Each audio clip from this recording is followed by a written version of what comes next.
দুই শালিক সিরিয়ালে এক নতুন এবং চমকে দেওয়ার মতো ঘটনা।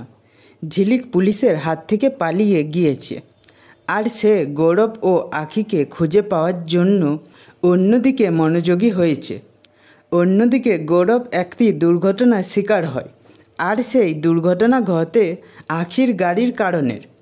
আখি যে গৌরবকে অনেকদিন পর আবার দেখতে পায়। আখি রেবেকা হয়ে উঠলেও তার মধ্যে একটা ভালোবাসার টান থেকে যায়। তাকে দ্রুত হাসপাতালে নিয়ে যায় চিকিৎসার জন্য। এখন প্রশ্ন হচ্ছে, গৌরব ও আখির মধ্যে কি হবে? গৌরব কি আখিকে চিনতে পারবে নাকি পারবে না? অন্যদিকে ঝিলিকের সাথে গৌরবের দেখা হবে কি, নাকি ঝিলিক তাদেরকে দেখা পাবে না? আরও বড় প্রশ্ন হচ্ছে, দুই বোন ঝিলিক ও আখি এতদিন একে অপরের থেকে দূরে, তাদের মধ্যে আর কতদিন এই দূরত্ব বজায় থাকবে?